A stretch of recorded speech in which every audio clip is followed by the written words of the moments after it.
more than welcome to go up and down between the upper and lower decks. I just ask no standing in the stairwells as we're moving about the bay. Also, no climbing on the railings or leaning back on the plastic green chairs. You're more than welcome to sit on the center green platforms. I just ask no standing. And we have opened up the bow of the boat down below, which is up front. Put some chairs out there if you wanted to get a better view. For all your food and beverage needs today, we have Rod. If you haven't met him already, he'll be taking great care of you. We also have Captain Bill down in the pilot house.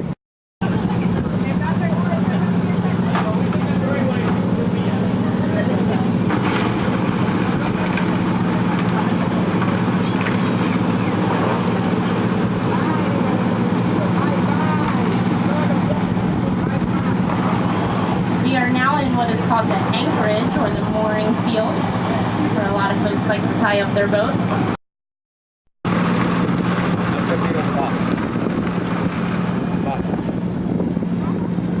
Now, our Florida manatee that we have here, we have a resident population of a little over 120 that live here part-time. They cannot live here year-round because they can only tolerate warmer weather. But we do have those here today. We'll probably chance to see manatees as well. And they are herbivores, which means they feed on those seagrasses. As for our Atlantic bottlenose dolphins that we have here, we have a resident population of a little over 160 that live here year-round. They're mostly made up of blubber, whereas manatees are mostly made up of muscle, so the dolphins can live here year-round. As I said before, all these homes are privately owned residences.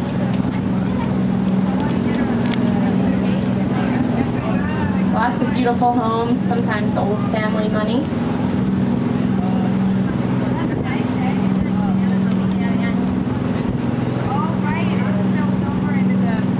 Probably one of our biggest homes square footage wise, at 18,000 square feet air conditioned space.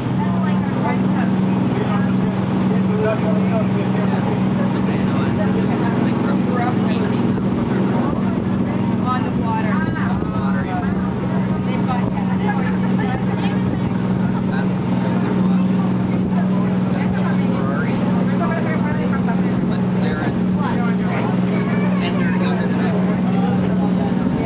Some islands are lined by mangrove trees, which we just passed through them. They're off to our right. Those are one of our native plants here in Florida. Well, we have 3 native species, red, black, and white, and they are also protected. Those trees have a very extensive root system that will go down into the ground, hold on to the soil really well, prevent beach erosion. They provide a great habitat within those roots for a lot of young fish and invertebrates. They also absorb a lot of wave action, and they also provide a great nesting area for a lot of our shorebirds. So they are protected under our Clean Water Act, and you're prohibited from trimming them or cutting them down without a permit. And you can get fines in upwards of $7,500 per tree, even if it's on your own property. Those are more of a beneficial, barrier to your property as opposed to these seawalls. So you'll see a lot of these islands have seawalls, and first of all, they're a very expensive thing to have to keep up with the maintenance. But under the Clean Water Act, you can no longer build seawalls if they aren't previously there. You can only maintain the ones you have. And they're not beneficial since they don't absorb any wave action. It creates this barrier, which provides like a washing machine effect here in the bay. So those waves will bounce into the seawall, bounce back out into the bay, and it creates a lot of turbidity in the water. Therefore, the water gets very cloudy, not a lot of sunlight can get to those seagrasses.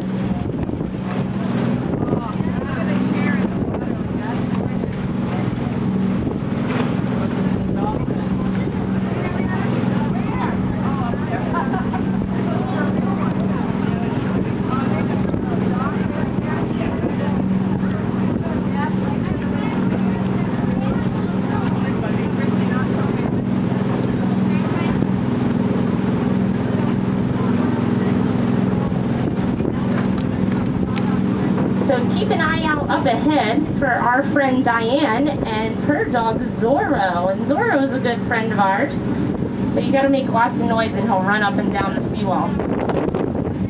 Hi Diane and Zorro. What's up, Zorro?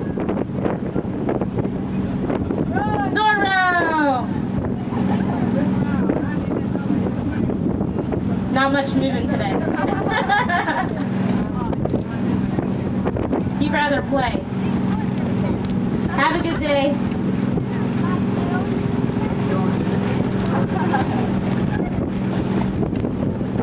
Lots of beautiful homes as well. This is one of my favorite Mediterranean style homes. It has a beautiful infinity pool and yard.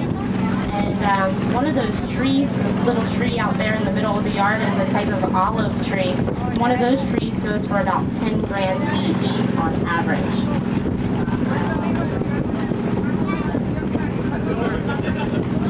And yet the one to the right of it, the white with the blue windows, a little more modern style, was actually designed by the students at Ringling School of Art back in the 70s.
Beige home right here on the corner that has a beautiful view. If you were here maybe about 6 months ago, you might have been able to snatch this one up. It was on the market for quite some time. It sold at $6.9 million. And you might have been able to snatch up the empty lot to the right of it as well. That was on the market, but also sold. It's only a half an acre. It sold for $2.2 million.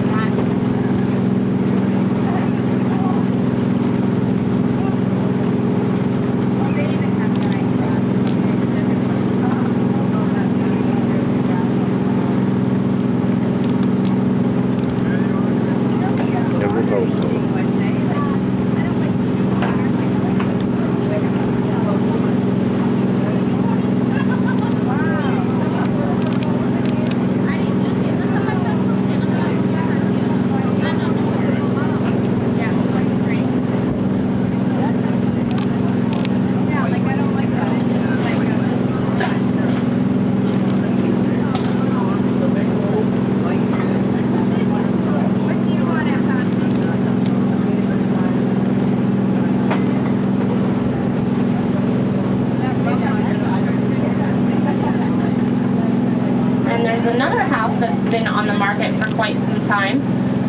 It's to the right of this white house. It's the beige and reddish roof. It's been on the market. It is 3,400 square feet, 3-bed, 3.5 bath. It's going for $12.5 million. It's sitting on a lot that is 35,000 square feet.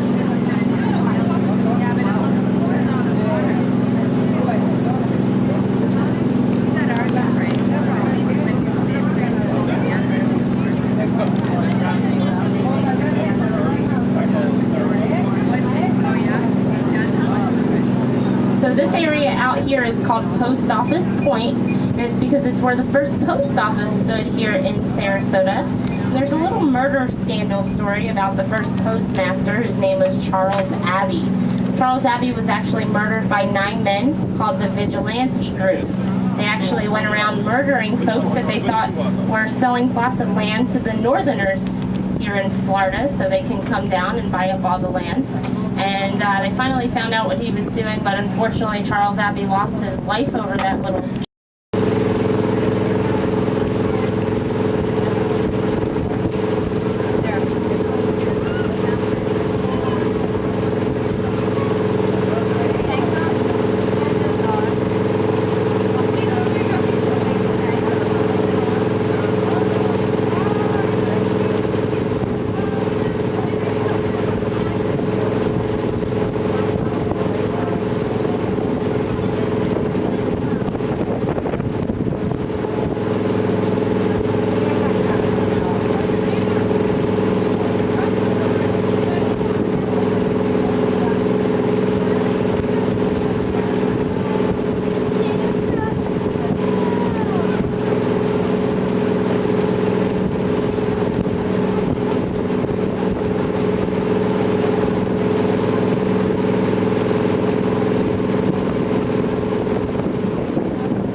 our left, but up ahead of us is St. Armand's.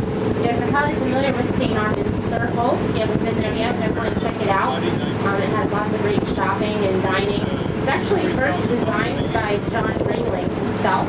He was one of the 5 brothers who came to Sarasota in 1911, brought his circus down here, and he bought up a lot of land on St. Armand's, Lido Key, and Bird Key. And he wanted to build something for his wife, bring over a little bit of taste of European shopping and dining over here to Sarasota. So he started to construct St. Armand's Circle, but then the Depression hit. And it changed hands a few times, and eventually a man by the name of St. Armand came out, and he actually bought up this whole little island for a low price of $13. Little did he know today that would barely buy him 1 square foot of the property today. And it also has a lot of beautiful homes, and the Circle is a great place to go. Do watch when you're driving around the Circle. Make sure you stop for all those pedestrians, because you can get a pretty hefty fine for not stopping.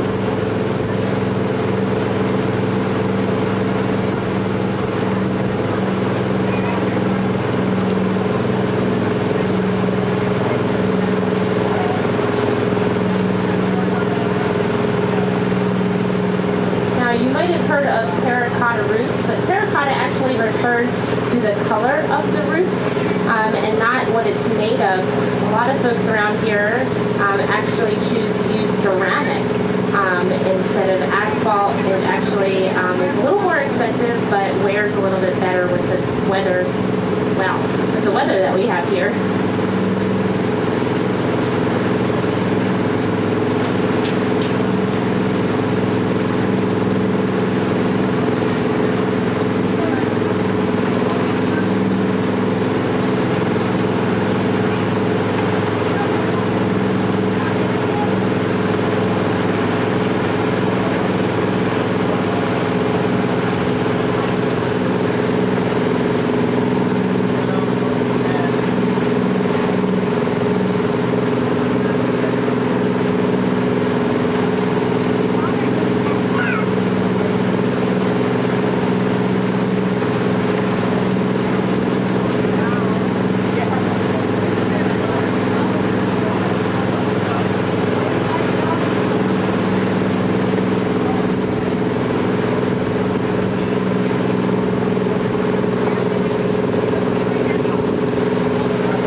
Or cut down the mangrove trees. You can only maintain the seawalls, and it prohibits a lot of dredging operations, as well as it regulates all your boat docks. Now, once seagrass has been destroyed or removed, it can take up to 10 years to repropagate in one area again. Now, since about 1950, we've had 24% of our seagrass bed coverage grow back here in Sarasota Bay, as well as a lot of our animals come back, so that's a good thing. But if you were to take an aerial view or fly over top of Sarasota Bay, you would see a lot of straight lines through those seagrasses. That's what we call scarring. Some boaters aren't very familiar with how shallow it gets. They easily run aground, use their propeller to get off that sandbar or seagrass bed and scar the bottom of the bay, unfortunately.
yard is one of the prettiest, I think.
Went on the market.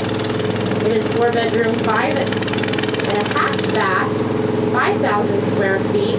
It's on the market for $3.35 million. It is 4-bedroom, 6-bath, 5,200 square feet, and it's $4.75 million.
beach home right here on the corner that has a beautiful view. If you were here maybe about 6 months ago, you might have been able to snatch this one up. It was on the market for quite some time. It sold at $6.9 million. And you might have been able to snatch up the empty lot to the right of it as well. That was on the market, but also sold. It's only a half an acre. It sold for $2.2 million.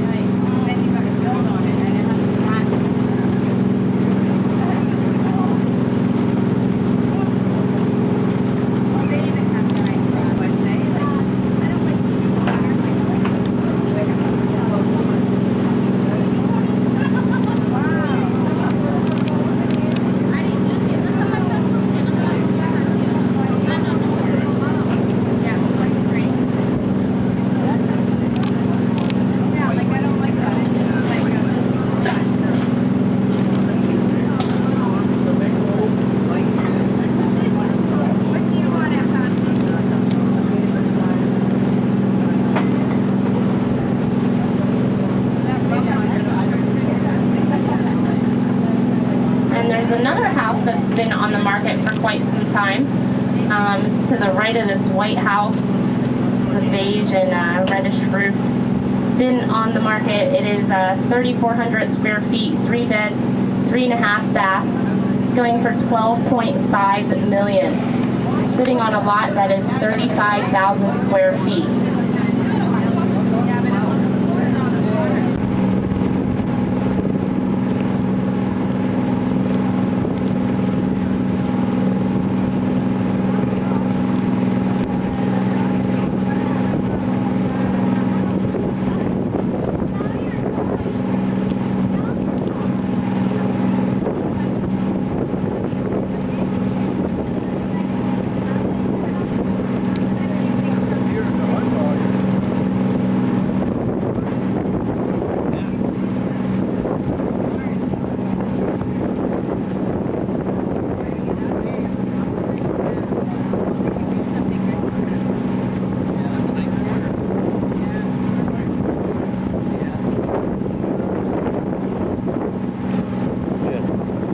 Помнишь, вы там машины стояли? Точно заезжали? Смотрели вот эти дома.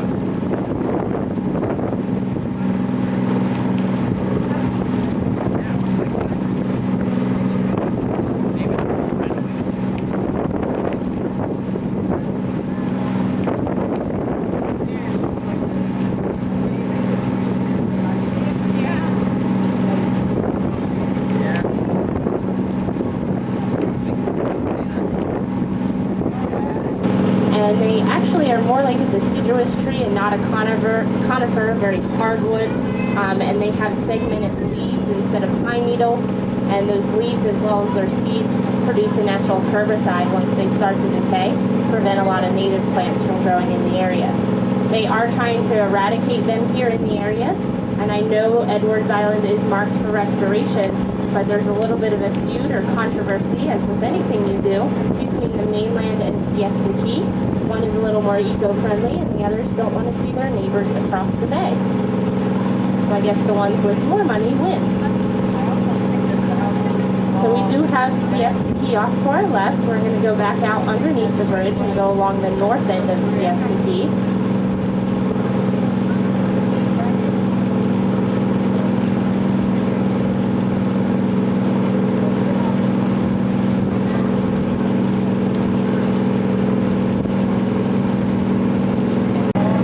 On GoogleEarth.com.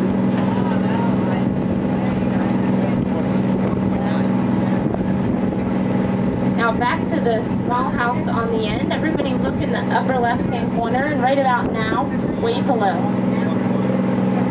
Don't be shy, you're on a live feed on the internet. See that little camera up there? If you happen to miss Sarasota Bay when you go home, go to SeeSarasotaLive.com. You'll be able to see this section of the bay 24 hours a day. And it's the Bay Cam. Now, if you haven't been to Siesta Key, I definitely recommend checking it out. It has some of our best beaches here in the area. 8 miles of beachfront property. It was rated #1 on Dr. Beach's Top 10 Beach list last year. I believe TripAdvisor rated it #1 this year. And it has very fine sand, much like powdered sugar. It's made up of 99% quartz crystal, washes down from the Appalachian Mountains lands here on our beaches. Actually reflects all the sunlight, doesn't absorb any heat, so it's cool all day long, all year long.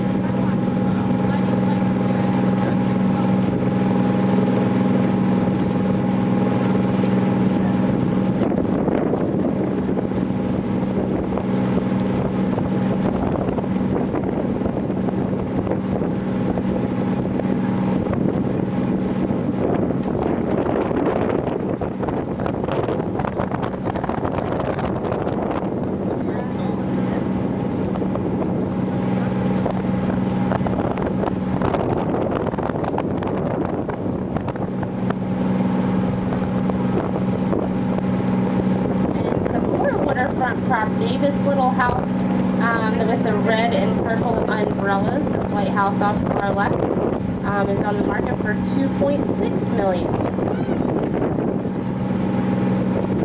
can see some new construction up ahead. What used to lay there was a little small yellow house built in 1926. Unfortunately, we really liked that house. Those folks bought up that land. They knocked down the house and they're putting one in its place.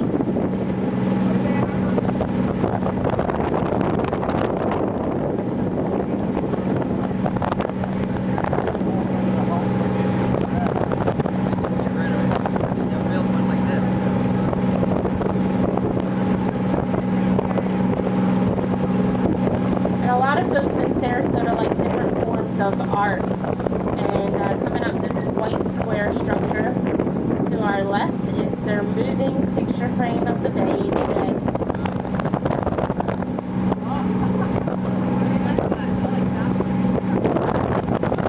Also coming up at our 11 o'clock is the next Danish house in the corner. That used to be a hotel, it's now privately owned, and there are 4 benches and a lamppost that used to be siesta ferry stop before there were any bridges. It's now a historic landmark, and those owners cannot paint over or take out those 4 benches for the area.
Even though it is high tide, we still have a sandbar off to our right, so it's a good example of how shallow our bay is.